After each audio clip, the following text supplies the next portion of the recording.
Hello, viewers.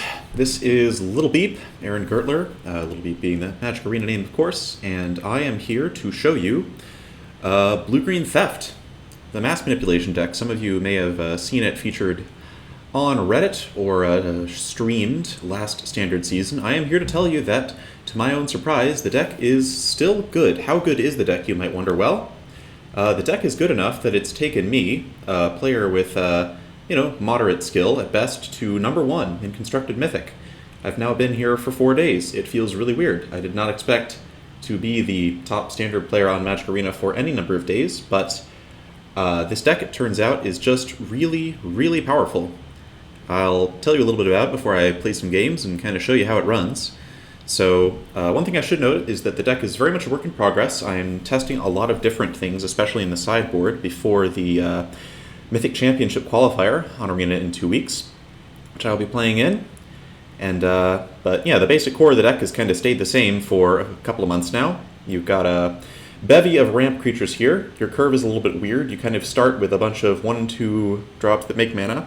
You skip 3 entirely. I took out the Sinister Sabotages, sort of the lowest impact cards in the deck.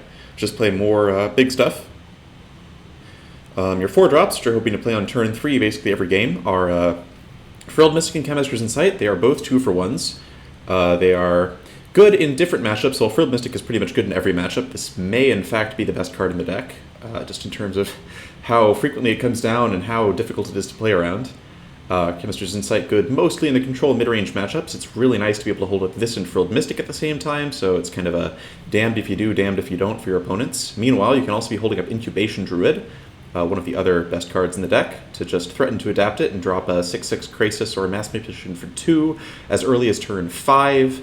So yeah, it just ramps up and plays big spells. The reason that I think it's good, where other ramp-style decks haven't been as good in Standard recently, is that it's not just relying on deploying big threats, it's instead kind of getting these massive, like, many-for-one exchanges where you're not just drawing cards, you're literally taking your opponent's board that they've been playing with all their threats and moving it to your side of the board. So not only does your opponent have to answer the thing you did, they also don't have any stuff left of their own.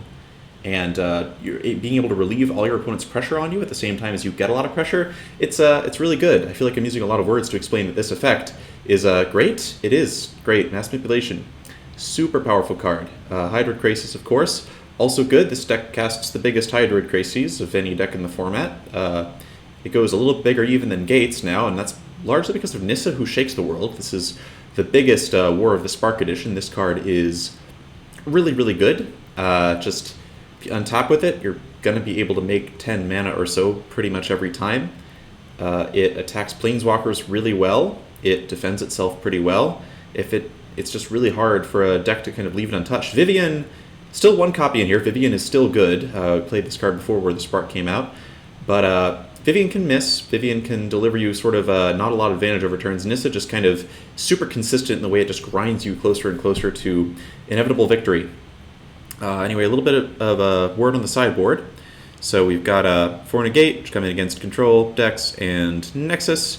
2 Ixali's Diviner. This is sort of a flex slot. I've been trying to figure out what the heck is going to make the mono-red matchup feel more comfortable. Right now it's like 50-50, but it's not a 50-50 that feels good. Sometimes you really don't have a lot of weapons against their nut draw. You have to rely on them stumbling just a little bit to take advantage.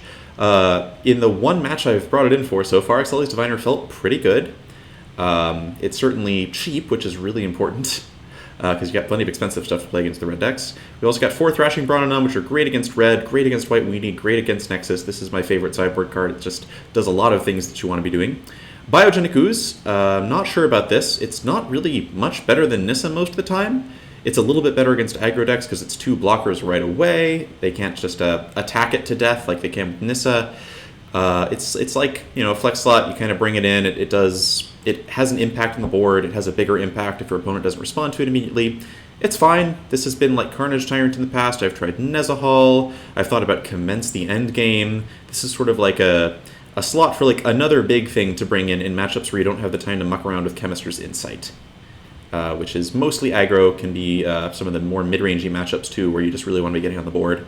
2 Vivian Reed, great against Nexus, good against Drakes and Phoenix type decks, good against Grixis, anything where they're going to be bringing in big flyers pretty much, good against Thief of Sanity.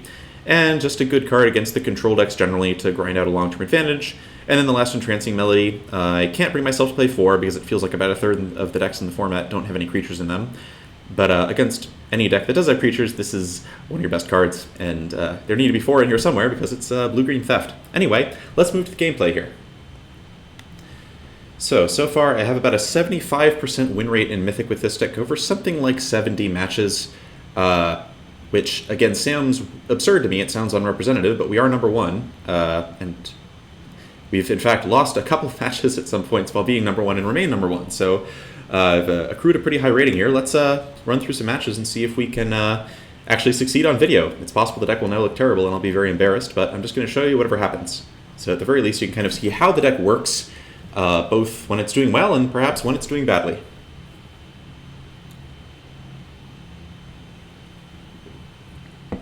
So a few words about the deck as we wait for this match to load. I would say our best matchups are pretty much anything that's not applying really fast pressure and that isn't Nexus. So Bant midrange is just delightful, Esper midrange is good, Gruul is probably the best matchup we have. Any matchup where just stealing a bunch of stuff tends to work pretty well. Esper control is also very good because they just have a hard time killing you before you accrue an insurmountable advantage. So let's see his hand. Okay, this is a bit of a weird hand. It's sort of awkward in that we have, like, basically the main deck has 8 really expensive spells, and here we have 3 of them on our opener. Krasis, Manipulation. We've also have this Melody, which, as I mentioned before, is going to be dead against about a third of the decks in the format. So we do play 26 lands. I think I keep this by virtue of the fact that the decks where Entrancing Melody is not good, Hydroid Krasis is quite good, and we're going to have time to probably play them. This is definitely on the weaker end of hands that I would keep, and I'm really... Actually, I'm going to throw this back. I think it's like a little too clunky early. Okay, this hand is much better. I feel rewarded. So we get a Scry. We're going to be looking for a Frilled Mist or a Chemist's Insight, something to kind of bridge us from these mana dorks into this Mass Manipulation. But this hand kind of has early mana. It does what we want to be doing. Okay, Vivian Reed. There we go. So a decent shot at getting a turn 3 Planeswalker here, if our opponent doesn't mess with our creatures on turns 1 and 2. Or have a Thought Erasure. They might just have a Thought Erasure. A lot of Thought Erasure decks in this format. But, oh no, it's White Weenie? Okay, maybe not. Blue-white Planeswalkers? Dunno. Just going to play this Paradise Druid. And we're going to have this Vivian next turn, and it's going to be pretty hard for our opponent to cast a Thought Erasure off that Plains, so we just have to hope they don't have a Dovin's Veto. And from there, this deck with a turn 3 Vivian is really hard to beat. Okay, white-red, something or other, Boros Challenger. Alright, so some kind of red-white mid-range deck, so it's going to be a little bit slower than a really powerful red deck. I guess one awkward thing is that if we cast this Vivian and they have Tajik, they can just kill the Vivian by mentoring, but then we just steal their Boros Challenger with Mass Manipulation, and Vivian might find us a Hydroid Krasis, so of course we're still going to do this. If they have something like a Feather or something instead, their Feather is going to look really silly.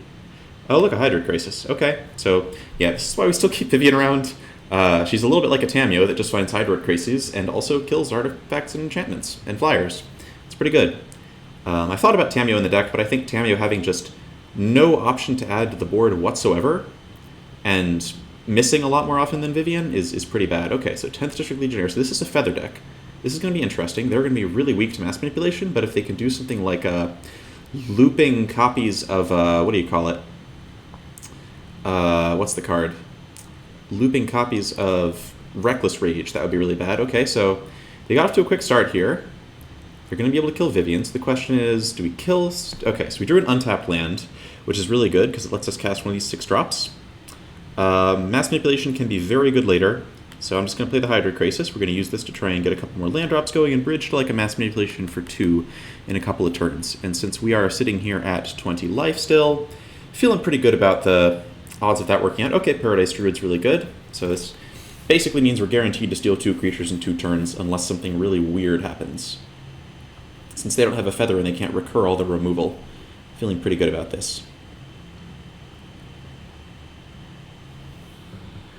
So yeah, these kind of like slightly slower aggro decks, really vulnerable to Mass Manipulation.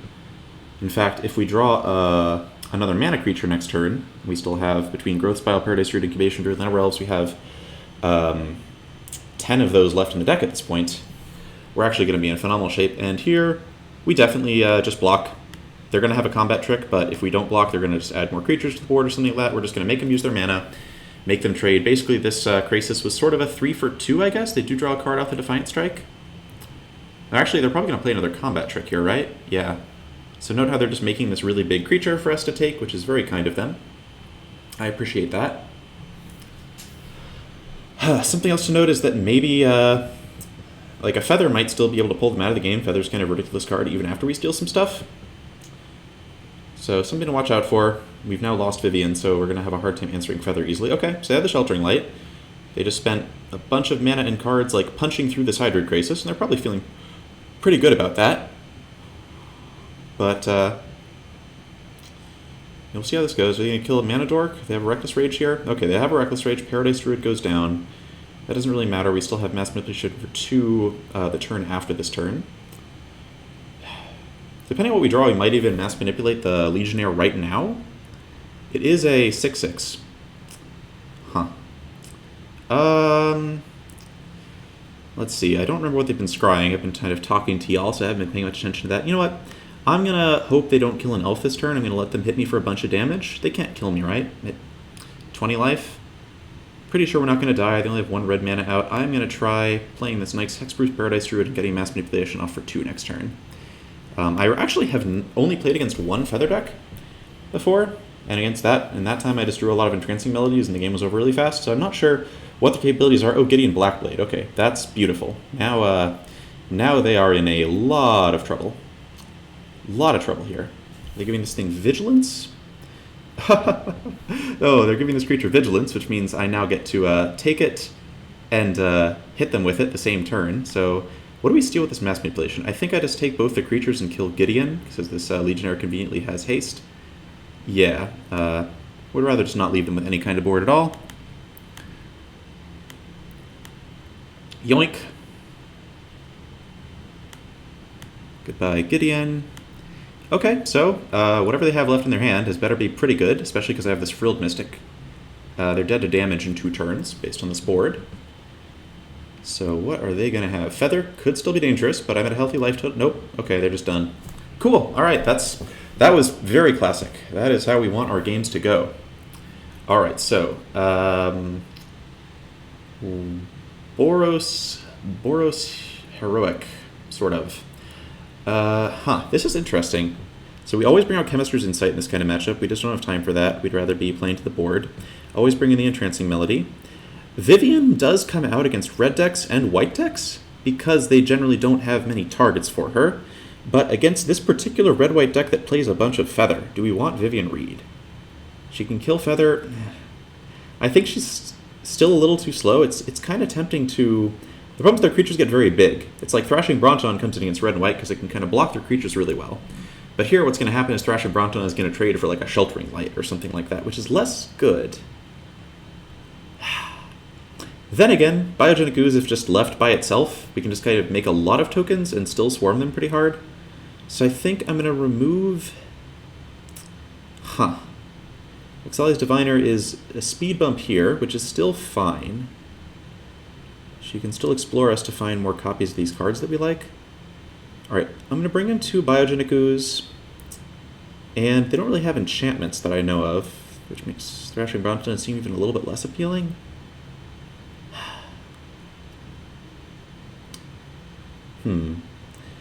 We have enough ways to steal Feather that I'm not super worried about it. We have 4 Entrancing Melody, which on curve are probably going to let us take Feather pretty easily. Alright, I'm going to cut a Vivian for a Brontodon. Notice that this is... I'm not very confident in this at all. In fact, I might even cut a Nissa for another Brontodon here. Yeah, this is challenging. I feel like I'm going to learn a lot about how good the sideboard strategy is, like, next game, and it could be that this is, like, terrible. It's just... Standard is so wide open. It's like, I have no idea what they're going to sideboard. I barely know what's in their main deck, because I've been watching a lot of streams, but... This will be an adventure for sure. Also, this is a loss that will probably take us out of number 1 based on my rough estimation of where we are, so there's a lot of pressure to win. But with 2 games left to go, feeling pretty good. Let's see what we're gonna get here. This hand is bonkers. So yeah, we're gonna keep this, and it's amazing. So yeah, we have 2 copies of probably our best card of the matchup, Entrancing Melody. And we have a Druid that's going to let us ramp and steal a 2-drop on turn 3 if they don't kill it. And if they do kill it, that means they're not playing Feather on turn 3, which is good in its own way. Okay, Dreadhorde Arcanist. That's some good damage they're going to get. Question is, can they kill this Druid? If they can't kill this Druid, they're in some trouble, I would say. So now they have to choose between trying to do some stuff with the Arcanist or just playing Feather. I kind of hope they play Feather. Feather would let me use Frilled Mystic to some value next turn. Okay, so they're just drawing cards off the Arcanist. That's fine. Man, I wish our deck could do cool things with the Arcanist. We really don't have the instant and sorceries to be able to do anything like that. So, okay, they draw some cards. The question is, are they going to also have a Reckless Rage? If they do also have a Reckless Rage, that could be a little bit awkward. But my hope is that they just play like another 2-drop, and then I can steal one of them. Okay, Sheltering Light gives Indestructible. They don't have any protection effects, but they also didn't really do much. I actually kind of want to save the Entrancing Melodies and just try to play Frilled Mystic this turn. Because Frilled Mystic can just block the Arcanist, which is really good.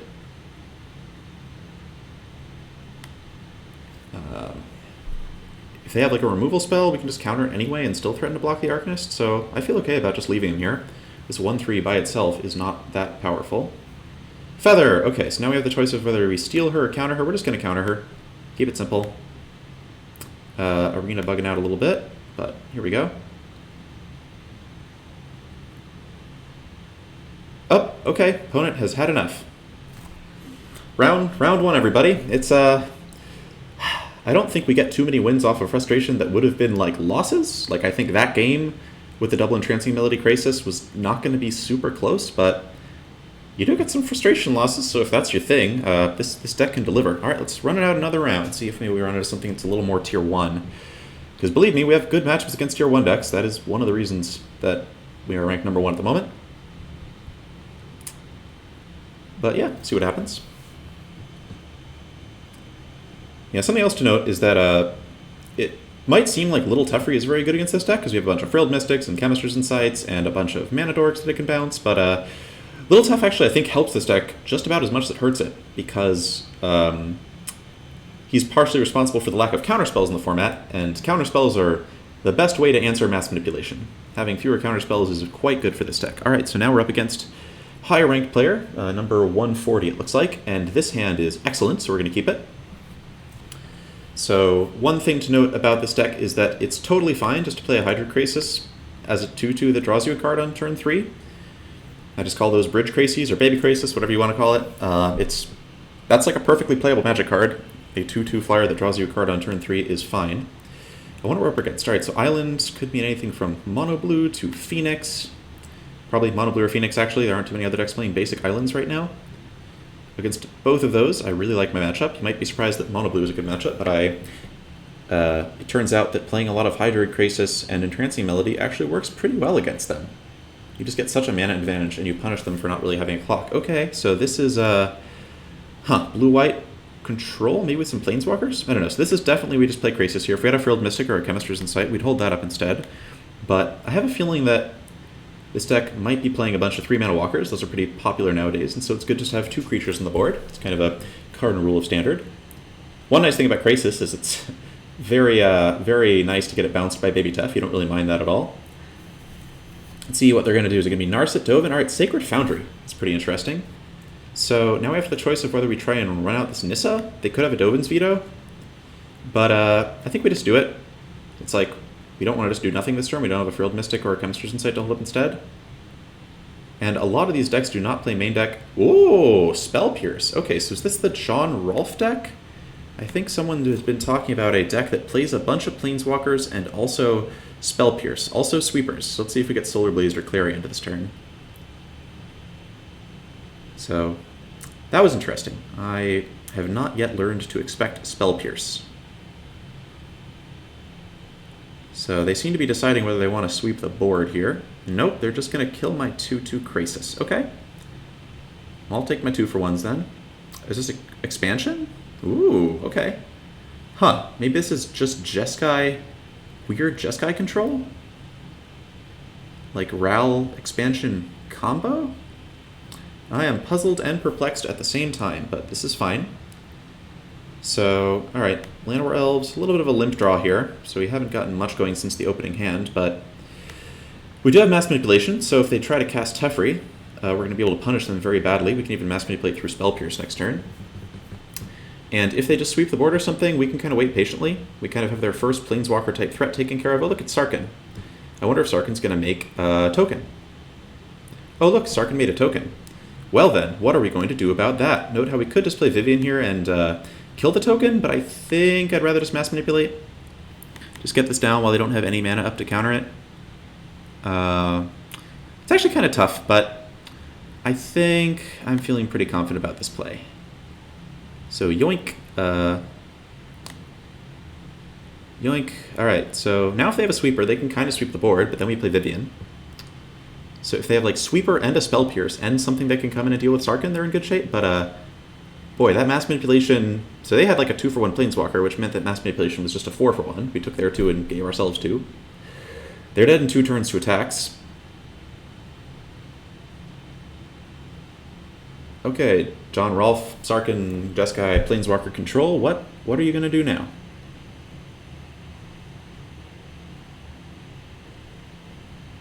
Yeah, this deck used to not play 4 Mass Manipulation, but this is a format where playing 4 Mass Manipulation is gas. Could call it gas manipulation. No, don't call it that. That sounds terrible. Alright, so they have the second Sarkhan, which is kind of good. Vivien really showing her stuff here. Loving Vivien a lot, so we're just going to shoot down that there dragon. If they have a shock for Vivien, we're a little sad, but... and we're going to go after Sarkhan with a dragon instead of... So, yeah, we're going to make Sarkhan... We're going to plus Sarkhan here, not minus it to make a token. Solar Blaze we want to be protected from. And just in case they have shock or something, I'm going to attack Sarkhan with a dragon here. Their life total doesn't matter that much.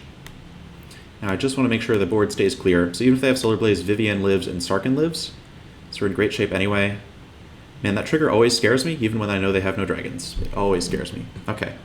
So this is a fairly standard way that games go into these Planeswalker control decks. That's another matchup that's really excellent for us, just because Mass Manipulation kind of just pounds them into the dirt. And other than Kazumina, they don't have many weapons against it. Kazumina makes things a little tougher. Yeah. So we have gone over the top, I would say. They're also just dead to attacks this turn. Unless they do something that stops me from attacking them to death. Let's see. Nope. Okay. So, Sarkhan, Planeswalker Control, Game 1, over. Alright, so... They are going to be bringing some Dovin's Vetoes, I would imagine. What do we go into this deck? So, Entrancing Melody. It is fun to take Sarkhan tokens for 2 mana. We do that against Gruul because we keep Entrancing Melody in against them. We're not doing that here. It just doesn't have quite enough targets. Taking Fibblethip is not my cup of tea. We are going to bring in Negates. What else do we do here? So Teferi is a consideration. Teferi sometimes makes me want to like cut Chemister's Insights or something like that, or even consider cutting Field Mystics, but I think the answer is play 4 Negates, stop Teferi from coming down. Man, everything in our deck is good against this deck, which is problematic. With 4 Negates in, it's possible we want to drop some of the mana creatures. They get kind of caught up in sweepers. The trouble is they are pretty good at pressuring early walkers, especially Hexproof Paradise Druid is really nice for that kind of thing. So let's cut Growth Spiral. We want a little bit less mana. Huh. Given all the sweepers, I don't think we really want Biogenic Ooze. Vivien Reid might be okay. Maybe one of her over one of the Frilled Mystics? The problem with Vivien is she's quite vulnerable to getting attacked by, like, you play Vivien and then they play Sarkhan, even though she's pretty good against the other walkers, and she doesn't really apply pressure on her own. I think I'll just try it like this. Minimal changes, just bring in a bunch of Negates. I don't know. We'll see what their sideboard plan looks like. Maybe they're going to surprise me and have creatures, but the fact that this Jeskai deck can't bring in Thief of Sanity, which is actually really scary post-board sometimes, is a huge blessing. Like, I think they're going to have to stick to the Walker plan, and hopefully we can move in around them, even if they're going to be playing Dovin's Vetoes and whatnot. This hand looks this hand is insane. Yeah, we'll keep that. So if they don't have removal for the Druid, we get to hold up Frilled Mystic and Chemister's Insight. And even if they do have, like, a Teferi, we're going to be okay, I think. Yeah. So hopefully no Teferis. That would be my big preference. And hopefully we just get to run out a bunch of Frilled Mystics and kill them. Like, if they play a Dovin this turn, playing Dovin would be, like, just the best. I would love if they played a Dovin or a Narset. Play one of those. Dovin or Narset. Come on. Dovin or Narset. Prison Realm. Okay, that's, I guess, fine? Alright, so we need another land now, I guess. That's one reason maybe to think about bringing in more Vivians. Killing Prison Realm can be good, although it doesn't really work that well if they've taken a Hydra Grace or something. Okay, so opponent now has the opportunity to drop some kind of 4-mana thing. We'll see what it is. Hydra Graces for 2, perfectly reasonable way to get some pressure going, depending on what they play. Or we might just want to hold up Frilled Mystic if they don't play something that stops fly. Oh, wow. No plays? That is incredible news for us. So now we just get to hold up double Frilled Mystic, which is insane. So I guess they might have Chemister's Insight? I don't think we counter Chemister's Insight here. They don't even have Chemister's Insight. Wow. Yeah. Frilled Mystic is a very good Magic card. So maybe they'll test the waters with a 3-mana Planeswalker and then back it up with Disdainful Stroke? Genuinely curious to see what this is. The fact they have no Mobilized District is nice. Getting pressured by Mobilized District would be... I was going to say it would be annoying, but in fact what we would do is we would just drop in Frilled Mystic and kill their land. That's fine too. Alright. So here we have the... You see how well these cards work together? It's like there was just no way this turn could have gone badly for us, and we just drew more Frilled Mystics. So the other thing about these control decks that's like quietly really good is like, yeah, okay, maybe they keep up with your card draw, you both have a bunch of Chemister's Insights, that kind of thing happens, but you also have these little mana creatures. And those are much cheaper to play usually than your opponent's attempts to kill them are. And so frequently you just kind of accrue this quiet mana advantage by being able to play these cheap spells while still holding up your counters, which is just harder for these control decks to do sometimes. You're basically a control mirror, except for you have something like 38 land drops. So this feels like it's going to be an exploratory Fibblethip. Do we counter an exploratory Fibblethip? I think we do. We have 3 Frilled Mystics in hand. We might as well just use them. Frilled Mystic has enough power that it kind of demands answers. Huh. So this feels like someone is trying to hold up Dovin's Veto and use Interplanar Beacon? Yeah, this... Colorless lands, man. I look forward to further advancements in the auto tapper at some point. Narset. No, thank you, sir. So we'll see if they have the Disdainful Stroke. Nope, they don't have the Disdainful Stroke. So, first 2 for 1 of the game. There are going to be a lot more multiple for 1 interactions this game, as you can see from our hand here. I wonder if they're going to Lava Coil the Frilled Mystic, now that we've cast it. It's always really funny when they Lava Coil the Frilled Mystics. Alright, so we have Anissa. They seem to really be leaving up Dovin's Veto very hard over there, so I'm just going to play this land. It's possible that playing the land drop there might be wrong, just because we need to discard something to the Chemister's Insight. But I feel like it's pretty likely they're going to cast a spell next turn, and we'll just Frilled Mystic that instead of using Chemister's Insight. We can just kind of leave this here until we have some excess lands to throw it away with. Meanwhile, with double Hydra Crisis, hitting land drops is pretty good. Let's see what this is going to be. Kazmina, no thanks. That's also going to just be a no from me. Yeah, the games where it feels like you run 12 Frilled Mystics, definitely the best games, in my opinion.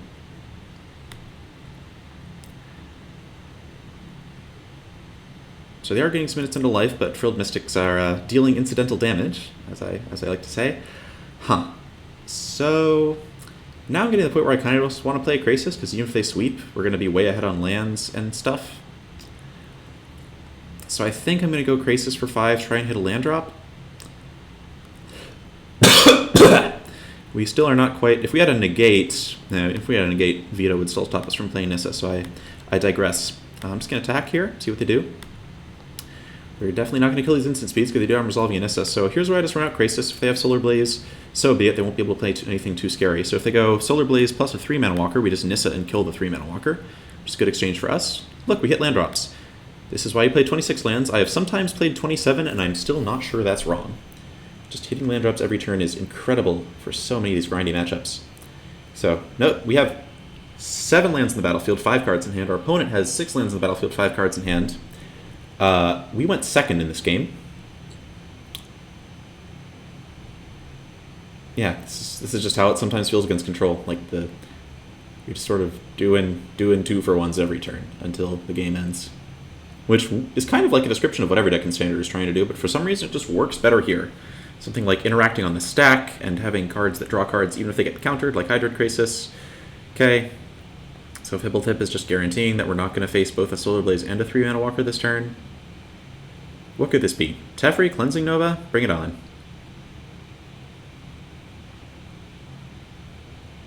Deafening Clarion, okay. So what are you going to do about my 5/5? Lava Coil, okay, so 2 cards in opponent's hand. I think we're just going to Nissa plus Held Up Frilled Mystic this turn, and that should pretty much clean things up. So we're going to go, what do they want to tap for Nissa? They want to tap all my forests. I don't want you to do that, sorry. Green, so I need to leave up some blue. I'm going to be slightly imprecise here because I think we have more than enough mana to spare because Nissa is an incredible Magic card. Yes, we'll just leave up double blue there, play Nissa. And of course, if Nissa survives, we're going to play a Hydrocrisis for like 10 next turn. X equals 10. And our opponent's also about to die to these lands. And like, if all else fails, we can cast Chemist's Insight, discarding this excess land now. So this one should be pretty much all over but the shouting. I am struggling to think of how they could come back from this. If they had their own mass manipulations and could take Nissa, that would be interesting, but they don't, so they're done. Okay. Alright, 2-0 in the video. I was all nervous, and so far, we've been getting pretty good hands, and then I guess in that one case we just mulliganed and stomped on the feather deck anyway. Whew. Yeah, hopefully I'm not sounding like too much like a jackass as I play. I'm just like super excited to be in this position, just playing this deck that feels like you know, I don't think that I am an especially great deck builder. I think somebody had a cool idea on Reddit, and I took it and made some tweaks, and it turned out to be exactly the thing for the format.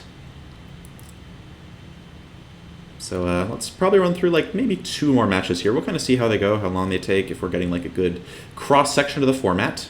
So far we've played against like cute Synergy aggro deck and Super Friends thing. See if we run into some mono red here, then you'll get to see the deck have some tough moments. All right. Another top 1,000 player. So they are certainly have a lot more on the line than we do, but I guess we're recording a video, so we have plenty on the line. Okay, there we go. Can't keep that Hearthstone hand.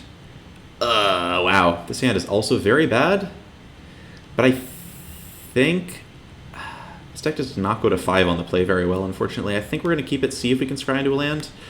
We might just have to be one of the games where you kind of try to see what our opponent's playing, and then scoop, and then sideboard against them. Sulfur Falls. Alright, we'll try and play this out. If we draw another land, we can like Graces for 2 and try to get something going. Let's see if this is a Phoenix or Super Friends or something else. Grixis. Okay, so at the very least, we don't care about Thought Erasure that much. We did care about Angrath's Rampage a little bit. But, alright. Hidden land drops, cast Incubation Druids. If we can cast a Crisis into Crisis, maybe hit some more land drops, yeah, that would feel pretty good. Cry the Carnarium, alright, so they're pretty determined not to let us have mana. That's sad. Alright, that's good. So we're definitely just going to do this. Can't really afford to be missing land drops here.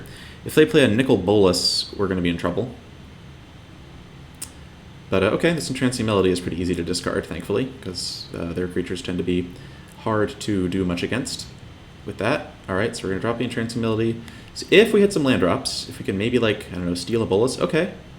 Frilled Mystic's a good draw. We're just going to hold that up. The fact that we mulliganed a bunch might make them think we don't have anything to do, and Frilled Mystic plus Hydrocrisis can certainly race Nicol Bolas. It's possible they'll also do the thing where they flip it at some point, and then we'll just steal it. So we'll see how this goes. No charting courses for you. I have not seen Chart a Course very often in these Grixis decks. That is a fascinating addition. I wonder if they're playing like Direfleet Daredevils and Thieves of Sanity, more like aggro stuff. I don't know. Ooh, Chemist's Insight is really good. I'm just going to cast that main phase, try to hit some land drops here. Beautiful. Even more beautifully cast the Llanowar Elves, but that's okay. We're just going to attack.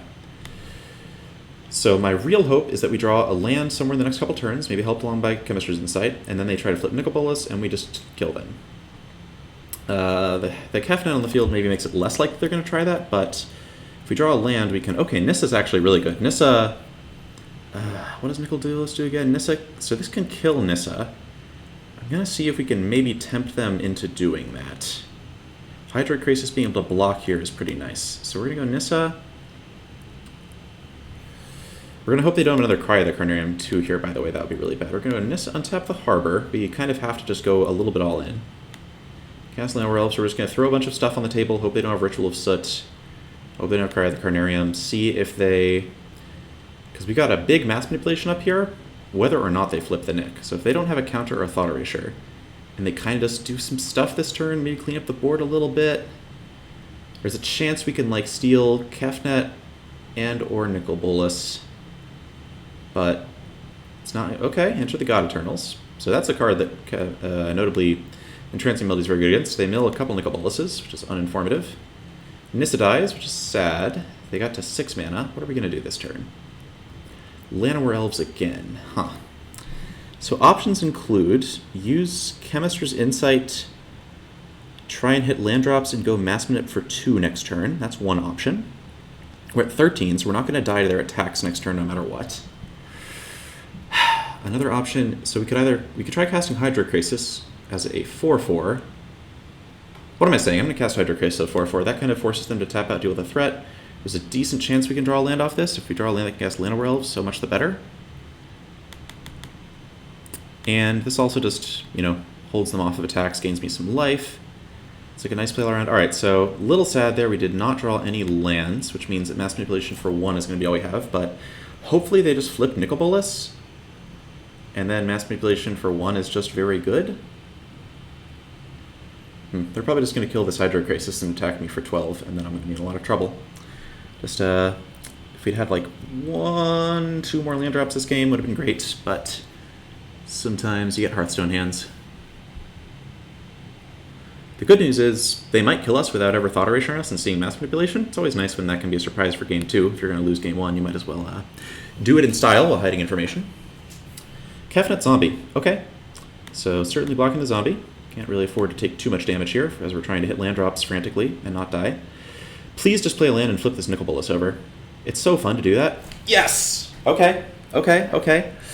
They just flipped a Nicol Bolas over. What you going to do with that? Draw some cards? You're going to draw some cards with that Nicol Bolas? Are you going to animate my Nissa?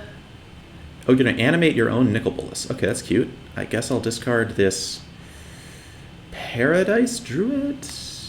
I'll just do that. Yeah, okay. So, still in a bit of an awkward spot. We're going to have to cast this for 1, steal the Planeswalker. Well, actually, hold on. So if we steal their Nicol Bolas, we can also just attack the Planeswalker to death, which is kind of tempting. They're down to 2 cards in hand. This Kefnet is kind of scary to have lying around. So if we steal Nicol Bolas, we can kill their Nicol Bolas or kill their Kefnet. Probably kill their Nicol Bolas because we don't want them flipping it over. This is tough. So obviously we can't flip their Nicol Bolas. We don't have the mana for it, and also that doesn't work. Can't flip transformed cards. Huh. We could steal it, try to draw 2 cards, and see what happens. But them reanimating our Nissa would be very bad. Alright, we're just going to steal their Nicol Bolas and kill the Planeswalker here, and hopefully they don't hit anything too sweet off Kefnet. This is like desperately holding pattern, but it's about what we've got at this point. Notably, they also milled a lot of Nicol Bolases earlier, so I don't know, they might not be at a Nicol Bolas, who knows. Alright, are they going to hit something sweet with Kefnet? Oh, yeah they did, okay, so looks like that Nicol Bolas wasn't long for this world, but we still have some life total left over. We have a good amount of mana. We're not out of this. Oh, wow. Okay. So that's all 4 of their Nicol Bolases, I'm pretty sure. We're going to start this growth spell. We don't have any lands anyway. And now, okay, we're back to being in trouble. We need a Steel Spell or a Hydrocrisis. A Steel Spell, look at that. Okay. So they can flip Nick. If we steal Kefnet, they can't flip Nick and do anything that's significant to us. So they have Obvious Cruelty available. Alright, so we're going to Entrance on the Kefnet. And the nice thing is once we control it, they can't actually, we can put it into their exile zone. The problem is, of course, they still have an active dragon, and we don't have that many ways to get in its way. They might also just have a burn spell, who knows? Like, this has been a desperate battle from the beginning. But note how close it was. We were like, if we'd been able to steal 2 things that turn instead of 1, we'd have been incredible shit. Oh, wow. They're flipping this again. What are they going to do with that? Are they going to take Nissa? Are they going to, like, bring back another Nicol Bolas as part of that whole chain thing? Okay, they just grabbed another Nicol Bolas, so I am going to discard Llanowar Elves. If we can use this Frilled Mystic to get some value, we might be in fine shape. We're not going to reveal Forest. That's not what's going to happen. So we need to hold back Kefnet to block their Bolas. We need to have Frilled Mystic up to stop their kill spell from killing Kefnet. So I'm going to kill the Nicol Bolas here. The problem is they do kind of have us in this awkward loop where they can just kind of keep doing this, and they don't really have a clean way to stop it. Huh. It's uncounterable, the fact they can do that. So I'm just going to end the turn. They probably have us beaten with this Nicol Bolas loop. The fact that we just couldn't quite keep them off the table. The fact that they drew the fourth one was a real problem. I've actually never been in this situation before, though. Usually these Grixis decks are pretty good matchups if you can kind of hit your land drops. We're just under a little too much pressure from the beginning. Okay, say we were forced to counter this because otherwise they just attack us for lethal. And I bet they have another way to kill a Kefnet. If not, we have another chance to draw an Entrancing Melody or something. But I see them already hovering over their hand in that expectant way. Ah, okay, that'll do it. So Nicol Bolas, kill Kefnet, that's game. Alright, so you saw a game loss there. That is often how it goes. You mulligan, you kind of miss some land drops early. Let's do some Grixis stuff, shall we? So Entrancing Melody can be very tempting. I think you're probably still not supposed to be having this card in your deck. It just is too expensive to take their creatures that have already often generated value by the time you take them.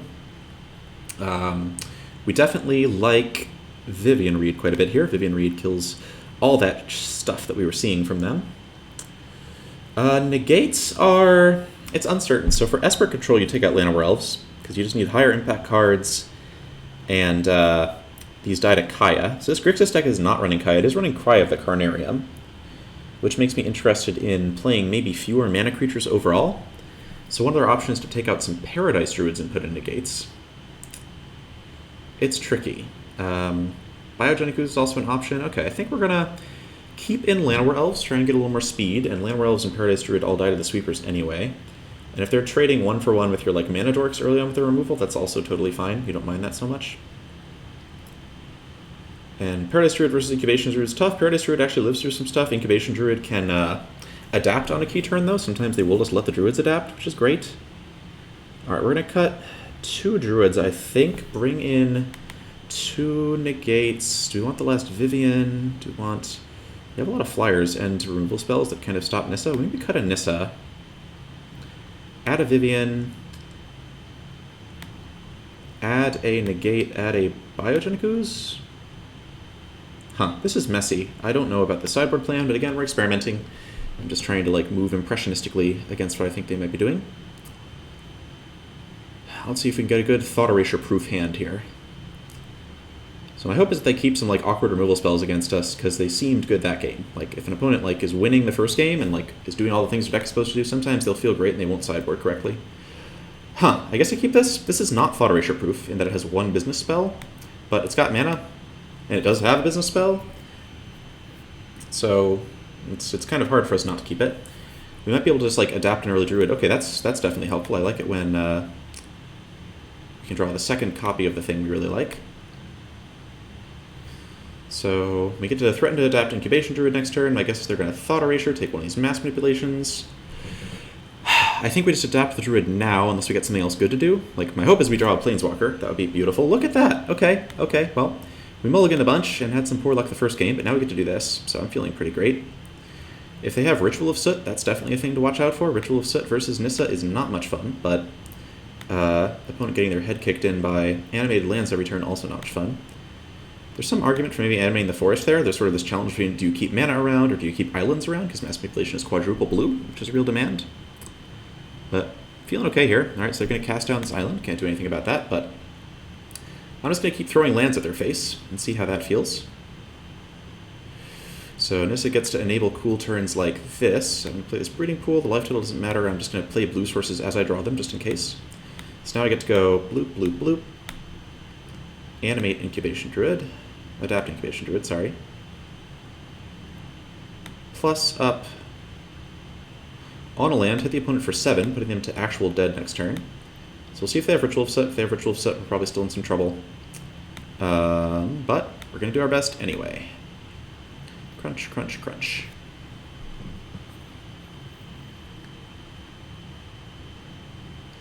Alright, Grixis? Nope. Okay, they didn't have Ritual of Soot. Excellent. Excellent. Alright, so definitely peeled that Nissa top deck, which was pretty lucky.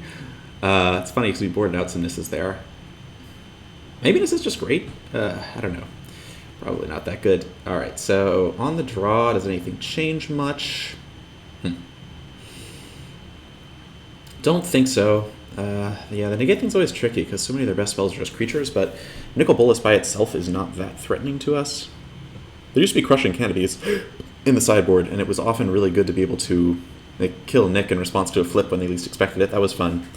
But in the end, I have not been seeing as many Thieves of Sanity these days, and so Crushing Canopies have sort of gone away for things that are better against red and control decks. This is tricky, yeah. So they have a bunch of discard spells. I think on the draw we might want to try just being a little bit more proactive, not doing as much negate stuff and just having more threats that they can't easily stop. It's possible this Biogenic Ooze is just nonsense against all the removal they're going to have, but then the Mana Dorks also tax the removal. I'm going to bring in the Paradise Druid, bring out... Now just bring out the Biogenic Ooze. Try it like that. Again, just impressionistic. I'm thinking about maybe, now that we have all these negates, it's like sweepers are less of a risk.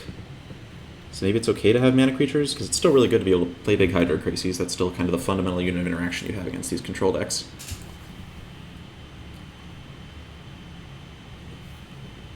So this hand is very slow, but it's very Thought Erasure proof because it has Chemist's Insight in it. If we draw any kind of mana ramp card on the first couple of turns, we get to have a really good hand. So we'll keep it. It's possible that they'll just run us over and we won't do anything this game. Like, they might have a quick Nicol Bolas or something, but they're not the best at applying pressure. Like, their turn 2 has been Thought Erasure, which is fine, but doesn't really deal with Chemist's Insight. They're going to take the card that killed them last game, which is, ironically, the card I kind of wanted them to take, because it's the card that's hardest for us to cast. Hydrocrisis is really good to have. So let's just hope they don't have Thief of Sanity. If they have Thief of Sanity, we're going to be in for a rough time. We really need like a Mana Dork so that we could play Hydrocrisis and block Thief of Sanity. Look, they didn't have Thief of Sanity. So maybe they won't even have Tyrant's Scorn or Cast Down, and we can do this. But maybe they'll... My hope is that they have nothing. Okay, maybe this Incubation Druid has actually made a fantastic distraction. No, they have Nicol Bolas, of course they do. Okay. So Nick comes down. Nick's going to take a land here. And this 4/4 by itself is not a tremendously compelling threat. We're just going to wait. We're going to see if they can hit a bunch of land drops here. Hydrocrisis at some point both gains its life and threatens to block Nick.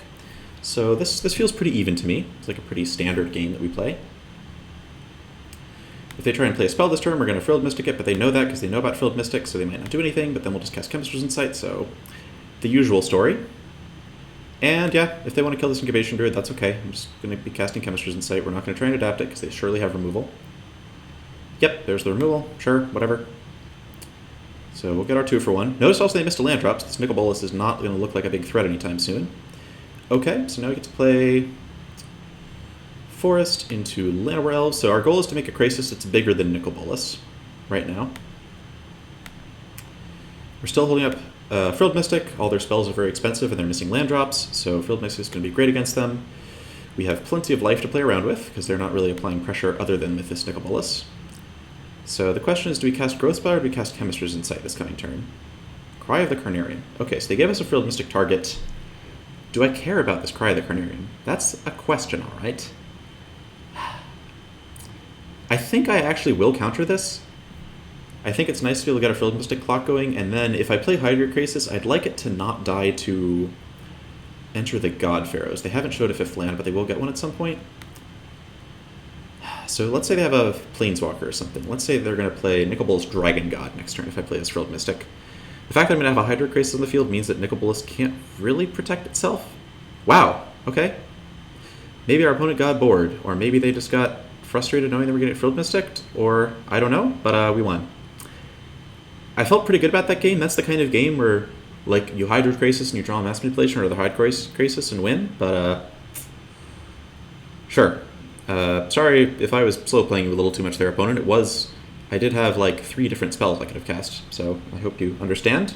Let's run out another match. So we're now 3-0. We just beat one of the big decks in the format, or I don't know if Grix has actually put up any results, but it is very popular. Wizards marketing has really helped to shape the metagame there. We're a sweet super premium to Fairy Sleeves. That's what I'd like to know. Oh, look, it's Holy Diva. Oh, I don't think I've actually played against her before, but I definitely watch her stream. I'm a big fan. Let's see what she's on. I'm trying to remember. I think she was playing a Planeswalker type deck in a tournament recently. Wow, we're getting a lot of Hearthstone hands today. That's okay. More of a challenge. This hand looks good. Let's do it. definitely a good hand against Teferi. Oh, and Holy Dive also mulliganed. Alright, so we're playing some nice fair 6 magic mass manipulation. I think that's a little too awkward. Like, there's a chance that it's not even good against the deck. It's hard to cast. I really just want to find Chemister's Insight and Frilled Mystic. So I have something sweet to do on turn 3. Okay, Nissa, also looking pretty sweet here. That's better than mass manipulation for sure. Opt, okay. So probably some kind of Planeswalker thing. Watch this just be Siren Storm Tamer. Oh, gosh. All right, Holy Dive and missing land drops. That is not the best way to demonstrate what the deck is about. To be fair, we drew a card that might be a blank against the deck, but this really sucks. All right, so Holy Dive obviously is going to be trawling for information here against us. We're certainly going to let her have that. It would be kind of silly to try and hide things. We really kind of have a pretty clear play pattern, but it's possible that she might confuse us for Bant midrange. Bant midrange probably doesn't play that many basic islands, so probably not. But the fact that she's discarding hand size gives us some information too. Charter Course. Okay, maybe this is just legit mono blue. Very interesting. Let's slam Nissa. I guess Nissa could get spell pierced, so maybe I wasn't supposed to do that. But I honestly don't mind playing a bit of a longer game. Okay, so this is obviously mono blue. Suspicions confirmed. The fact that we have 2 Entrancing Melody means we've got this one wrapped up, but it's good to be a little bit more sure about that kind of thing. So Paradise Druid being immune to Merfolk Trickster is kind of cool. Callous Dismissal. Does that show up in mono blue these days? Huh. How odd. Alright, so got some choices. So is Holy Dive going to put Entrancing Melody on that token? It feels possible. I'm just going to play this. I would like to cast Hydrocrisis and draw 2 cards with it next turn, so I'm just going to put that back on the battlefield. Could have cast Paradise Druid and stolen the token, but that seems like kind of wasted Entrancing Melody. Alright, so now we'll just start playing out big things. This gets Essence captured, that's fine. We're still drawing 2 cards off of it. Nope. Okay, so nice thing about these blue decks is they can't really punish you for just throwing everything you have onto the board. Well, they can counter your stuff, but if you're just playing out Mana Dorks, you're kind of fine. Holy Dive it up. Okay, so she's had enough. I'm sorry about that first game. That really sucked. So this definitely looks like mono blue. It could be like a Drake's deck, but the sideboard plan is kind of similar against those things anyway, so if it's Drake's, we would want to keep Mass Manipulation. Against mono blue, you really don't keep that many copies of this card. You might have 1 or 2, but Siren Storm Tamer makes Mass Manipulation just a little too awkward to play. We definitely bring in the 4th Melody, no matter what this is. We want Vivian's. I think we do something like, yeah, we'll cut all the Mass Manipulation here. We're going to bring in Vivian's. We're going to bring in Negate so we can fight Counter Wars. Frilled Mystic is very bad against Drakes, but I have a feeling this is mono blue. I have a feeling it's mono blue. We might get kind of hammered based on that assumption here. So I think Nissa is... And against mono blue, it's tough. I've only played, I think, 1 match against mono blue since the format shifted, so I don't really know how Nissa's going to feel.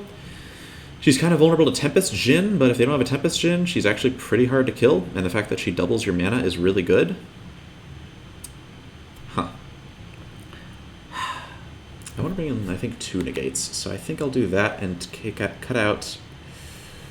Could cut a Nissa, could cut a Frilled Mystic, could cut a Chemister's Insight. Frilled Mystic doesn't attack that well against them. Huh. And, like, you can't really use it to fight Counter Wars because it's kind of expensive. I'll cut a Nissa. I'm not super happy about it. Like, it's possible that there should be some Frilled Mystics getting cut, but let's see what we're playing against here. So this deck is very good against mono blue. I'll talk about that a little bit more in detail as we go. I mean, we might just lose the next 2 games, and then it's going to sound dumb that I'm bragging about this, but I've never actually lost to mono blue, at least in the old format, and in my 1 game here, so I'm like 7-0 against the deck at this point. The way you win is just you kind of build lots of mana, which they're not good at stopping, and you play Hydroid Crises, which they're not good at stopping either. So now we get another mulligan. This hand is very good, and we'll keep it. Not super in the mood for more lands here. I think we're going to draw plenty of mana as is. Okay, so it is actually just Drake's after all, so we will definitely be changing up the sideboard a little bit to account for that. Having a Frilled Mystic available on their Drake turn is kind of good. Yeah, Drake's playing Callous Dismissal is something. Maybe it's Blue-Red Wizards, I don't know. Holy Dive does love her Blue-Red Wizard style decks. Oh, okay. Blue-Red Prowess, it looks like. So if that's the case, then... certainly Entrancing Melody is going to look really good. So she could have Spell Pierce. So the option is we could wait to Growth Spiral, or we could wait to Growth Spiral so that she has to use mana on her turn, or we could Growth Spiral now hoping to hit Llanowar Elves. I think hitting Llanowar Elves doesn't change things that much, like we only have 4 copies, and she's definitely representing Spell Pierce, so I'm just going to wait. If she goes to opt, I will Growth Spiral. Let's see what this is. Okay, Enigma Drake, Chart a Course, okay. Discarding a Phoenix? No. I don't know what this deck is. So I'm just going to Growth Spiral here. See if we get Pierced. Nope. Okay, so we get to play Frilled Mystic at some point in the future. That'll be fun. Oh, look, a Hydroid Crisis. Alright, so now we get to play this waiting game. We have a Frilled Mystic, and even Holy Diver suspects it. We're perfectly happy to sitting land drops until we hit Crisis. Crisis should be very good against whatever this is. And we're pretty much willing to use a Frilled Mystic on anything here. Yeah, I'm really curious to see more about this deck. Just keep hitting land drops, which is excellent. We're certainly not going to cast Vivian into whatever Holy Diver might have. So yeah, the fact that there's no early threat beating us down with this all happening is very good news. Play a Crackling Drake. No? Okay. Well, I guess one thing that could happen is the Holy Diver could have Niv Mizzet. That's a thing to watch out for, maybe? Huh, so did I just play Hydroid Crisis this turn? Niv Mizzet dies to Vivian Reed now, but it's a thing to think about for the future if we're just going to keep doing the Frilled Mystic winning game. I'm going to play Hydroid Crisis now. I'm like slightly impatient here. This should take probably some cards to deal with. There's a chance it draws as Mass Manipulation and Entrancing Melody. And let's just see what we're working with here. So that resolves. It's going to take 2 burn spells to kill, unless one of them's a Beacon Bolt, in which case it's going to cost a bunch of mana on Holy Diver's turn. Let's see what this is going to be. Could be Entrancing Melody. Wow, okay, so this also looks like it was kind of a mediocre hand, even though she kept 7.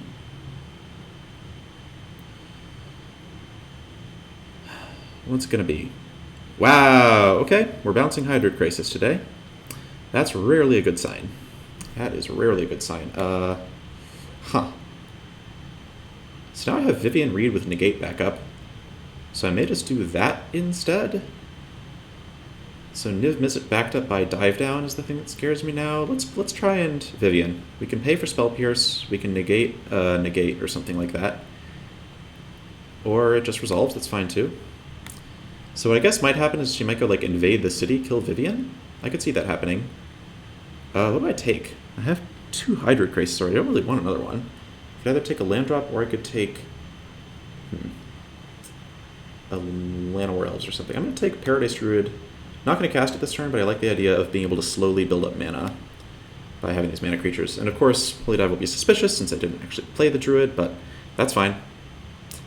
Let's see what this is going to be. This just feels somehow like an Invade the City deck. Just the existence of Callous Dismissal giving Invade the City haste. It feels like that's what's going to happen. How many spells are in this graveyard? 4? That's fine.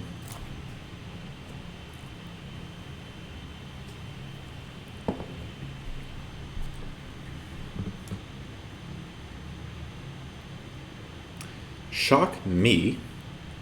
Huh, okay, is this light up the stage? What is going on here? Invade the city. Okay, so we're just playing this big spell. Go ahead and try to counter it. Okay, that worked. Is there another one? Okay, there's another one. Interesting. So Entrancing Melody would be insane. We have a lot of cards we get to draw here. But a 7/7 ground creature is not the easiest thing for us to deal with under these circumstances. So we got some options. I'm just going to play Big Crisis. Big Crisis can actually race pretty well. It's going to kill her in 3 hits. It blocks if need be. If she has another, like a 3rd copy of Invade the City, it can draw me into Entrancing Melody and Mass Manipulation. Or just infinite chump blockers. I don't mind infinite chump blockers. So Crash Through can give this Trample. We've already seen a couple of Crash Throughs though, so I'm not too scared of that. Alright. So this is tempo. We might die here. If we don't die in it, if we don't draw Entrancing Melody, we might die. If we do draw Entrancing Melody, we're going to steal this thing with a Frilled Mystic backup, and it's going to be amazing. So come on, one of our 4 copies of Entrancing Melody. That's a negate. Okay, negate's not bad. Huh. I think this turn, I think I want to start trying to draw Entrancing Melody. I'm going to just cast some chump blockers, hold up counter magic, and also the option to play Chemist's Insight. Let's try that and see how it feels. So we're definitely countering crash throughs. Still feeling pretty confident, but this whole dismissal plus zombie combo certainly is something. I'm also curious to see what the other win conditions in this deck might be. Worth noting that we don't have any more answers to miss it right now, because we haven't drawn any melodies or manipulations yet. So I don't think there's any instant speed trample in the format that Holy Dad would be playing, at least. That's a small blessing. Alright, so just Chemisters trying to hit Entrancing Melody. Okay, still none. So we got 4 copies left in this deck. So here I think I'm back on the play a 6/6 Hydro Crisis Hold Up Negate plan. This lets us actually block the zombie to the point that it could die, and we're still just digging and digging and digging for this Entrancing Melody. Still nothing, huh? Wow, that's a lot of cards to go without one. Or, I guess we took out Mass Manipulation, come to think of it, so that's, can't find that. Can't find that, of course. No attacks. Just gonna keep discarding lands, I think. Yeah, the fact that Hydro Crisis is big enough not to die to the burn spells and Paradise Root is hexproof is really nice. So discard the Simic Guildgate and the Breeding Pool. Let's see what this is gonna be. Opt, sure.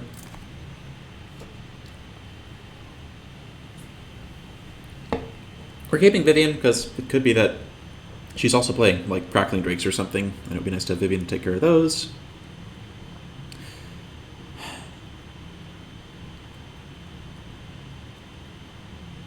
So she seems to be pondering whether it's worth it to track and trade in the zombie. Yeah, the zombie is really the only thing she has, and if this leaves the board at some point, we're going to be in fantastic shape. Okay, she's going for it. Let's try blocking and seeing what happens. It's hard to imagine what could happen, really. Like double burn spell on the Crisis? Lazotep plating, maybe? We'll definitely negate a Lazotep plating, if she's going to try for that. Samet's Sprint. Alright, let's try saying no to that. Worst case, she counters, and then we got a counter out of her hand. Okay. Nope. Alright, token down. Token down. 5 mana means no Niv Mizzets resolving. That's good. And still no Entrancing Melodies, but now I'm feeling pretty good about how things are going. I'm just going to play Vivian Reed and try to get to the ultimate with Frilled Mystic backup. Does that make sense? I could just play a Giant Crisis too. Huh, many options here. Actually, I have no reason to rush. I have 2 Frilled Mystic. I'm just going to play Incubation Druid, hold up double Frilled Mystic, and then once we adapt this, we'll have a lot more mana to work with.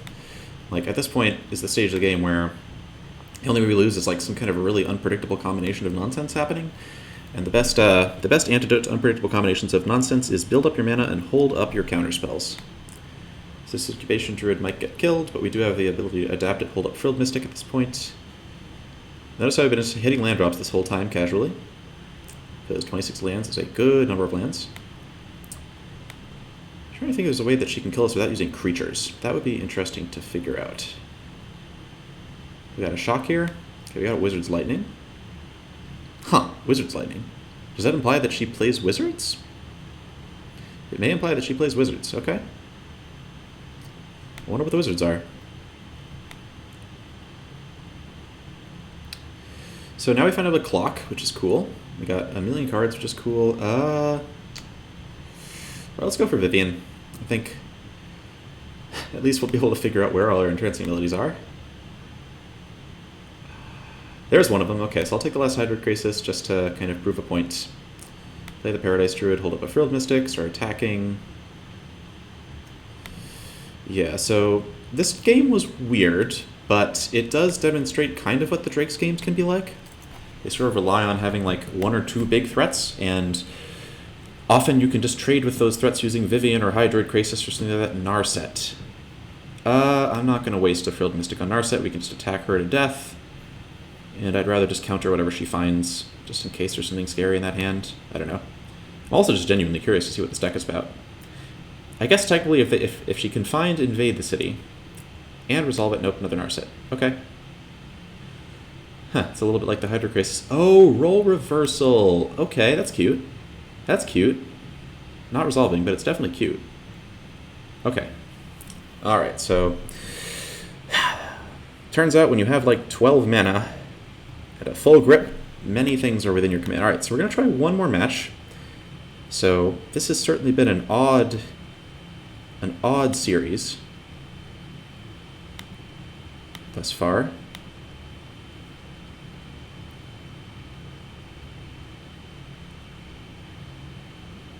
Run into kind of a lot of experimental tier 2 type decks. Also Grixis, which I don't even know what kind of tier that would be. Let's run one more. Maybe it'll be White Weenie, maybe it'll be Esper Control, maybe it'll be Bant, Oketra stuff. Oketra, close to my favorite thing to steal in the format. Favorite actual thing to steal is probably... It's probably still Teferi. Nickel Bolas Dragon God's fun, but there's just... stealing a Teferi is so classic. Especially when you steal Teferi and untap some lands and have Frilled Mystic up at the end.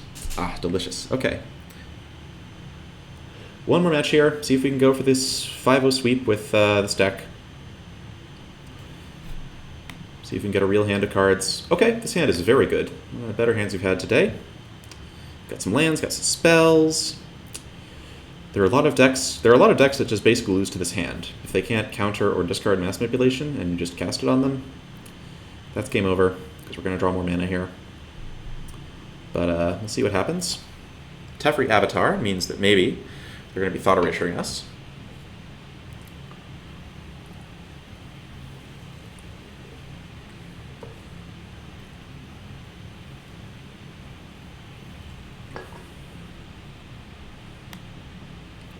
Okay, notably they mulligan there. Worth noting.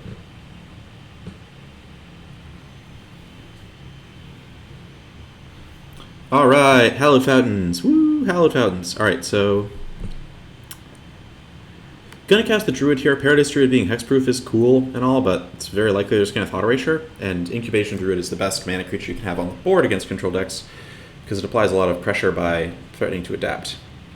Once we get Erasure, they're obviously gonna take Mass Manipulation. Not the end of the world. We have Growth Spiral. We have plenty of cards that do stuff. And the Mana Dorks give us kind of ambient pressure that can stop Planeswalkers.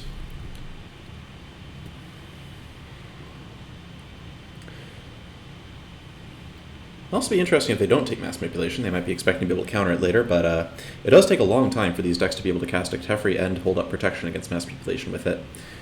Unless they're playing Dovin's Veto main. So we'll see what happens.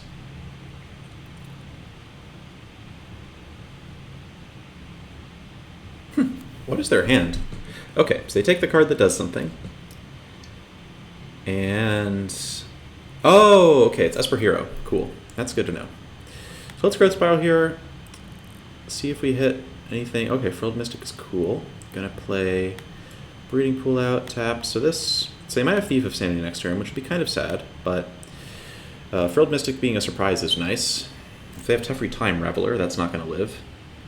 Is it Thief Time? It's Thief Time. Alright, so we really love one of our many spells that deals with Thief of Sanity. Didn't find it, okay. So instead, do we just go on the aggressive plan? That's an interesting question. Yeah, I think we do, actually. They're not the best at dealing with aggro curves. It's tough. I don't know what to do. I think we're just going to go for the Pump Druid plan and attack. This has the nice bonus of if we draw a big spell after this, it gets to be cast very big. But yeah, the Thought Erasure into Thief of Sanity draw is often kind of tough. We do have 11 more answers to the card in our deck. Let's see if we get to draw any of them before we get run out by the Thief. Wow, okay, they dumped 2 spells and kept something else. We'll be curious to see what that is. If it's Entrancing Melody, I'll be really sad. Oh, no, my Frilled Mystic. So took Frilled Mystic, but that's okay. It does mean they're not adding much to the board here. Since they get to attack for... Oh, okay, they just took an Incubation Druid, so that's a speed bump. That's fine. Oh, Frilled Mystic is great. Okay. So, we have the option to just keep attacking or try another Incubation Druid. I'm just going to keep attacking. I'm not going to let them resolve blockers. This Frilled Mystic is going to counter what they do next turn. And we might just be able to run them out of the game. So let's see what they have with this Thief. So now it's this interesting minigame where they're trying to get good spells off our deck. Fortunately, a lot of our best spells are not spells they can cast very efficiently, like Hydra Crisis for 2 is not that impressive. They're fortunately not milling a lot of our good spells, so we know there's good stuff left in our deck to draw. If they tap out and we draw Mass Manipulation at this point, the game ends immediately. They didn't do anything. Okay, well, I'm just going to keep attacking for 5. Here we come. They might have some removal. If they removal, we're just going to Frilled Mystic the removal and plow right on through. That is an interesting block. So they're trying to kill this Incubation Druid. No. Okay, well, I don't know what they're doing, but I am content to just sit here.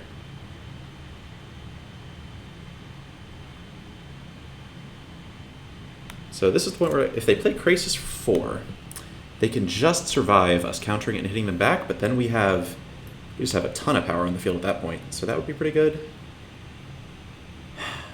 Yeah. So, like, it's pretty even, despite the Thief. They milled a Mass Manipulation, which really makes me wonder what they took. They probably kept a Hybrid Krasis. That's something that's often really tempting for these decks. They're playing Teferi, so now we need to Frilled Mystic this, because of course we can't Frilled Mystic after Teferi. This puts Lethal on the board. Frilled Mystic gets desparked. Okay, so this puts Lethal -2 on the board. Could I just draw Entrancing Melody? That would make everything much easier. Oh, well, that makes everything much easier. Alright, so we drew one of our, like, 13 or so cards that would have won the game immediately. Yep, alright, so Thought Eraser into Thief of Sanity, but, yeah, these Esper mid-range decks just feel like they just don't do that much. I don't know. It's like, where was the pressure and all that? Okay, so against this deck, we definitely want Entrancing Melodies. Even though Teferi makes them seem a little silly sometimes, it still is like a huge tempo boost to be able to steal a Thief of Sanity or a Hero. Negate. Yeah, Negate is mostly good against decks where you're like countering some huge spell that's going to like 3-for-1 you. The Esper Hero decks really don't have spells like that, so I don't really like bringing Negate. I just prefer trying to do our deck's plan as fast as possible and not really changing things up too much. Biogenic Ooze can be good against them in that it shuts down Hero and can pressure Planeswalkers. It can be a little awkward against Deputy of Detention is a thing. Yeah, this is a deck where I often will take out Chemistry's Insights. They tend to just kind of cast spells. They can't really avoid casting spells. You don't really get many Frilled Mystic Dances against them. And it is nice to be able to pressure their Planeswalkers a bit more. Chemistry's Insight also falls against Narset, which some of them will bring in. Like, I don't know how much of our deck the opponent saw with the Thief of Sanity there. We definitely keep all the Mass Manipulations. This card is very good against them. Yes, Stogan's Veto exists, but the fact they have to keep holding it up is really bad for them. So sometimes I bring in Thrashing Bronchon. Thrashing Bronchon can be a great way to just pressure walkers, which is nice. Could just do Biogenic Ooze. Alright, I'm just going to go with the...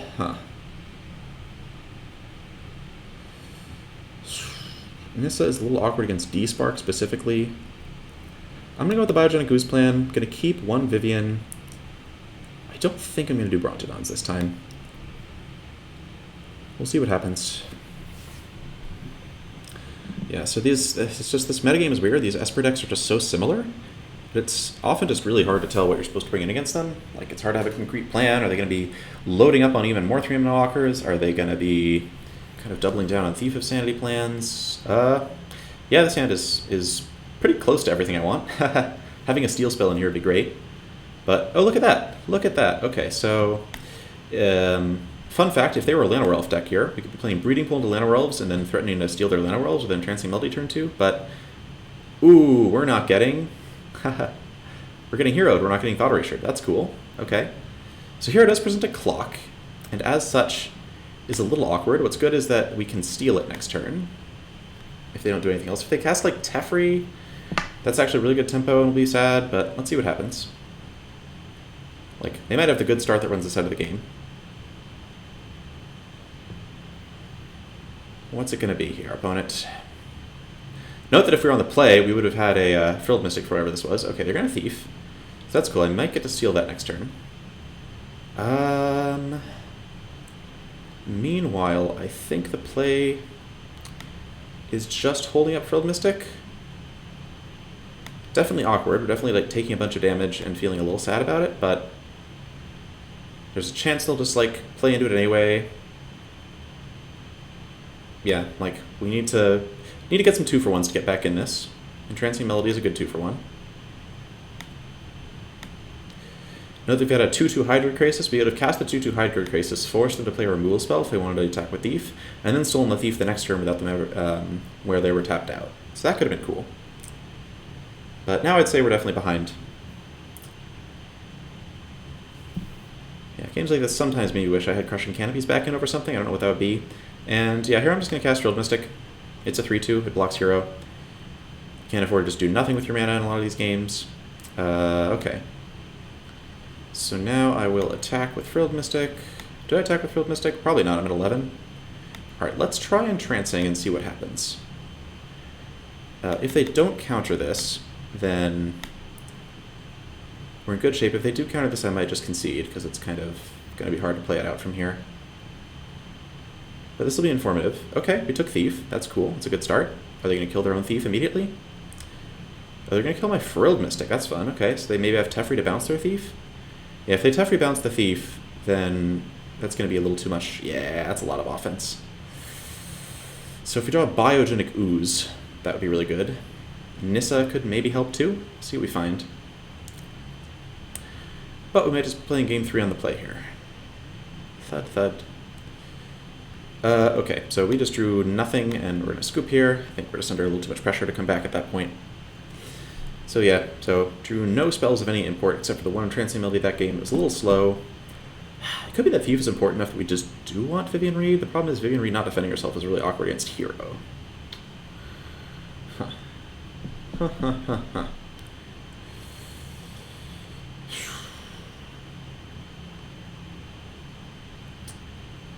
I wonder if... Yeah, we definitely want Field Mystic. Field Mystic's still excellent. I'm going to try keeping this plan, and my new strategy is we're going to draw more than one meaningful spell. But let's see, we may just go for the clean 4-1 here. It'll be interesting to see if losing to someone in a Diamond, we can retain the #1 ranking, but since we were #1 at the beginning and then won 4 matches, I think we'd be okay. Yeah, that last game was definitely one of those where the deck just feels like a pile of nonsense, and you're like, how does it ever win? But let's see if we can bring it back. It'd be really good to get off like a really big Mass Manipulation. We haven't any of the really big ones yet, just X2.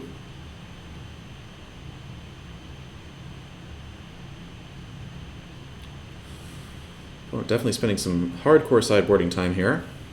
Really hope they bring in a bunch of Duress. People often bring in Duress against the deck, and it's just not that good.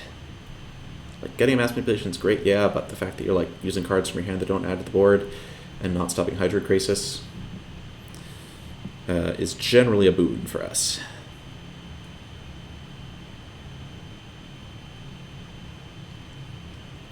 So let's see if we can get a classic thing going. Like Mana Dork, Frilled Mystic, 5-drop. Mana Dork, Frilled Mystic, 5-drop, Krasis. Perfect curve. Come on.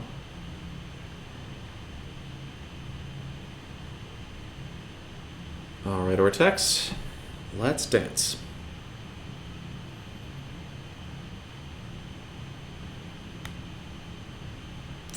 Yeah, this hand's good. Not perfect, but with one more land, it's going to be incredible. Super Thought Erasure Proof, which I like, just lots of business spells. No Duress, okay. Ah, there's the land. Alright, so now we're in just tremendous shape. If they play Hero, we're going to steal it. If they play Thought Erasure, we're going to see a hand full of things that they don't like. If they play Moment of Craving, I guess we'll just play another Incubation Druid. That's a weird card to bring in, but I'm down with it. So if they play Thief, I'm going to play Nissa and come out... Oh, no, if they play Thief, I'm going to steal it. If they kill the Incubation Druid, I'm just going to hold up Frilled Mystic and be happy. So now they're probably threatening a counter, but here's the beauty. Now we get to just hold up Incubation Druid. So we're not going to do anything, and we're going to let our opponent make the first move. What's it going to be? Okay. They're sitting there mousing over their hand, wondering, does he have the Frilled Mystic? Does he just have Incubation Druid adapt and nothing else going on? What could be happening? And I just feel like something good's going to happen next turn. I can feel it in my bones. Come on, opponent. What's it going to be?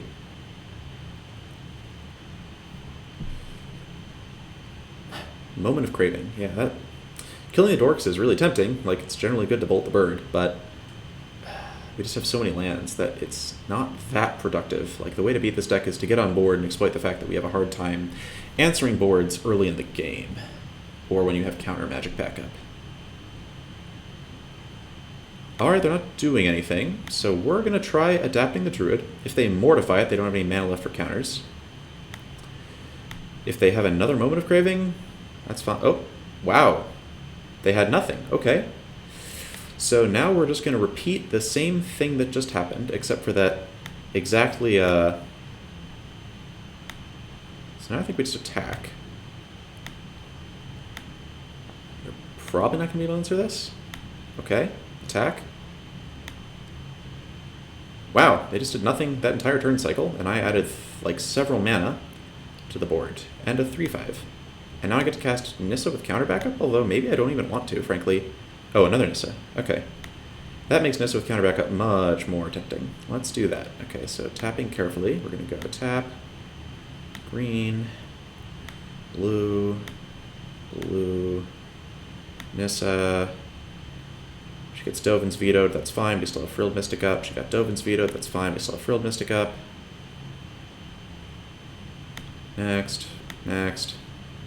Okay, so first exchange happened, opponent still has more cards in their hand, but we have a lot more mana, and the spells in our deck are very big and threatening. That's a Hostage Taker, let's say no to that. If they have Disdainful Stroke, I guess they kind of get us. No, they don't have Disdainful Stroke, of course not.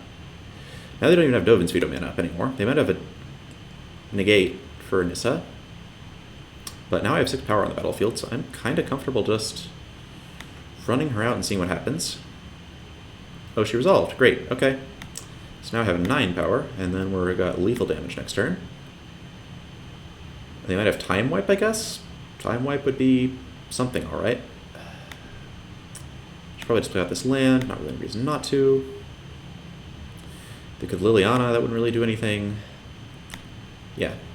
So let's see what they have. I'm curious. Ugin wouldn't really do anything. You gotta do something, you're dead. So what are you gonna do? If they like kill Nissa, kill a creature, then they've reduced our clock. The fact they haven't played a really good Entrancing Melody target out is like kind of good for them. But they do need to take care of Nissa, and they kind of also need to take care of a creature.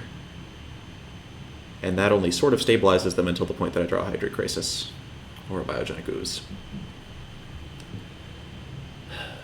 But to be fair, I don't have, any Chemisters Insights left, so it's hard to get to those things.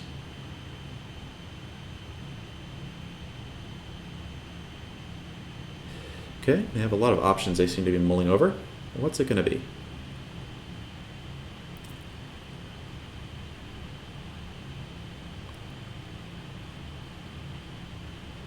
The fact that we have a Frilled Mystic now is really funny, like Frilled Mystic mana, but sadly no Frilled Mystics in sight. If we could play 6 to 8 of that card, we would play 6 to 8 of that card. Are they just going to rope us? What could have been in their hand this whole time? I'm really curious. Maybe it is Liliana. They're probably just like sitting there staring at their Liliana.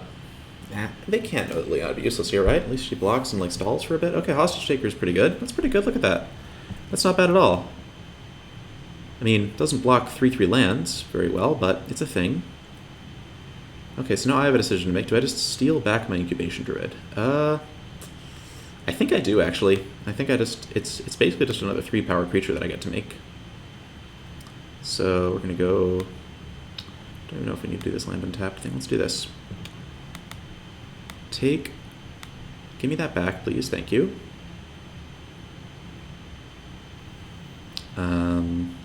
Adapt it. Oh, Nissa's is going to ultimate at some point too, of course, worth noting. Let's have this island here. Smash for... Could not attack with the Frilled Mystic just because it's just going to trade, but just want to keep the board clear in case there's Planeswalkers afoot. So put our opponent to 4, facing down 4 3-power attackers next turn, so they need to deal with at least 3 things, sorry. And also, if I ever draw a Hydroid Crisis, the game ends, unless Nissa is taken off the battlefield before that time. What's it going to be? Okay, they had the Time Wipe. That's solid, that's solid. Can they kill Nissa? No, they can't kill Nissa. Okay, well, keep playing lands. Nissa threatens to ultimate now. Ultimating Nissa, we've drawn a lot of our forests, so that would be kind of unimpressive, which is kind of funny, but here we come. Going up 1. Alright, this is actually tight. Having the Time Wipe in was a strong idea. It's like one argument for Vivian over Nissa is that getting Hydroid Crisis is a good way to lessen the sting of Time Wipe. Hostage Taker can take lands, but they need to deal with both. They need to be able to deal with this creature and Nissa and the next creature. Alright, what's it going to be?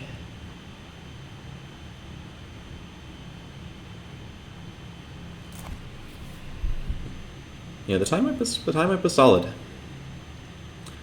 Makes me wish I'd like saved the entrancing melody and been a little greedy with it. Wonder how many hostage takers they have left. So Thief is very bad here, Hero is very bad here. 3/3 Vigilance haste creatures match up pretty well against a lot of the stuff people play in the format. Sorin, okay.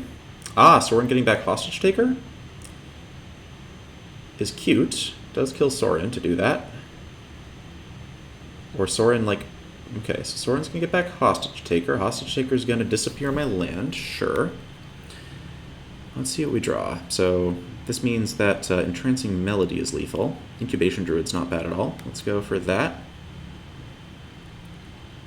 And adapt. So just drawing another 3-power creature, not the worst. And we're going to plus up Nissa again. We're not going to ultimate her yet. We really want to keep this this source of creatures around. And extracting a bunch of lands isn't that impressive when we're drawing off the top of our deck anyway. Do I get my land back? Haha, I do get the land back. That's pretty funny. I've never actually seen that before. Hostage Taker, one of those cards. It's like pretty good against us, and we're glad it's out of the format. All right, Liliana. What can Liliana do? Okay, there's my forests are gone. You got them. Do you have D-Spark too? Hero. Okay, so they're... All right, that's solid. They might actually... Fuck, they might actually be able to get there. So I could Liliana Ultimate, and that gets me like a bunch of lands, but doesn't really do anything else. All right, so now it's a grind fest. We're up against... we're still trying to draw Hydroid Crisis or Mass Manipulation. Oh, I shouldn't have animated this Hinterland Harbor. That was a bad idea. That was a bad idea. Okay, so this is actually tough. They so note that we've like ripped off a bunch of lands and mana dorks in a row here. If we'd had Entrancing Melody that turn, they were dead. If we'd had a Mass Manipulation at any point, they were dead. But now they might be able to crawl back into it. Oh, never mind. Okay, well, let's try that then. Let's see what they have to deal with this. Having to tap Hinterland Harbor is so gross, though. All right, we're gonna have to go for it, though. We're just gonna have to see what happens. They may have had a Dovin's Veto this whole time, but we'll see what happens.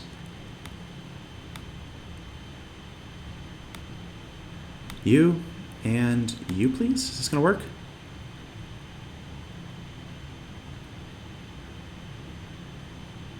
Oh, there's no way this is gonna work. No! Okay, veto happens.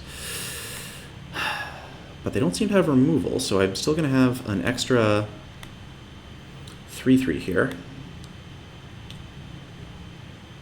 They still need to keep answering these.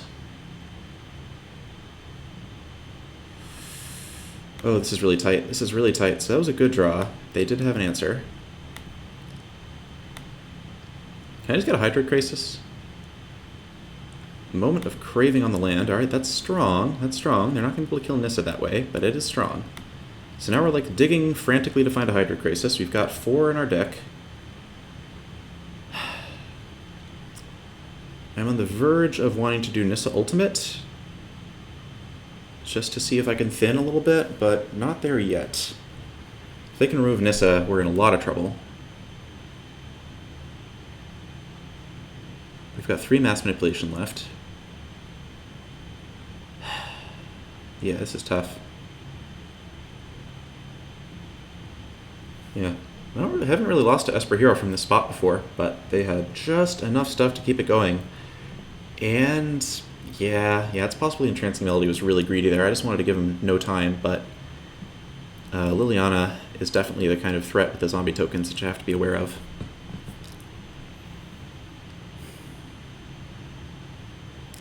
The fact they're now going to draw like 2 cards at the very worst this turn. Yeah, this is tough. Still in a position where Hydroid Crisis does incredible things, but it's tough.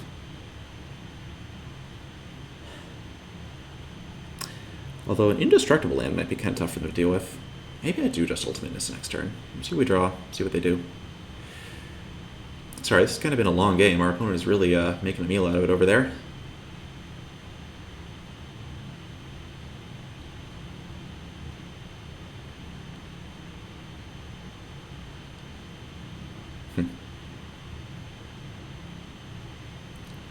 Very curious.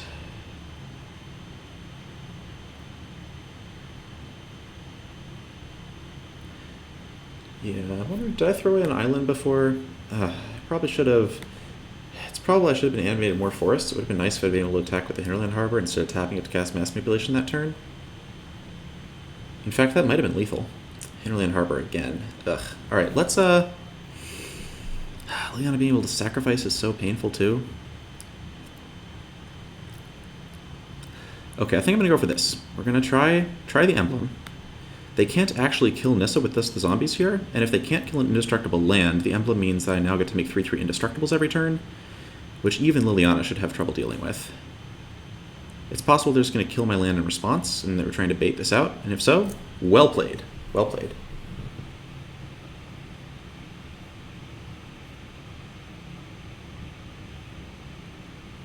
How many lands have we drawn this game? That's interesting. So 1, 2, 3, 4, 5, 6, 7, 8, 9, 10, 11. Okay, so out of our... We've drawn 11 lands out of 19, which would be fair, we played 26, but note how many points there were at this game where, like, any spell would have been incredible. Our opponent is definitely thinking really hard about a response.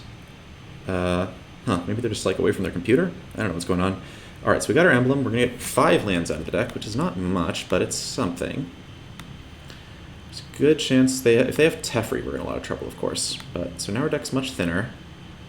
We've got this indestructible 3/3, enters tapped, yeah. So the question is, do I even want them to be able to draw a card with Liliana?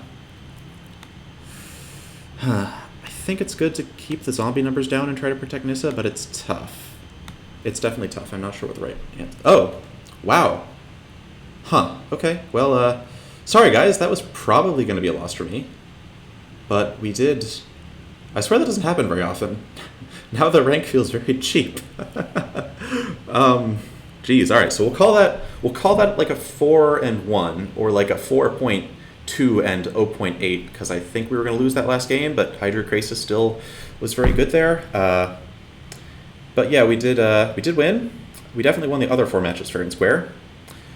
Even though, obviously, Holy Diva had that land trouble game 1, I think that matchup was excellent for us. Any deck that is trying to attack you with a big token as their win condition is going to struggle against the 4 Entrancing Melody deck. Anyway, we did have some pretty standard wins there. I think the match against the Planeswalker deck was maybe the most representative of what's powerful about this deck. The fact that Mass Manipulation is just not a card a lot of decks in this format are prepared to answer. And, yep, so thanks for watching the video. I will put this up on Reddit, so if you're watching this, the Reddit post will be up, and you should follow the link in the video description to see it. And then there I'm going to talk about some more cards I've thought about for the deck, some thoughts on sideboarding, and maybe some other random things that cross my mind. I've obviously been thinking about this deck a lot. It's certainly the most powerful feeling thing I have ever played in any format, and I strongly encourage you to try it out. And you are, of course, welcome to find me on Twitter at Aaron Gertler, or message me on Reddit if you have any questions about it. Thanks for watching. Bye.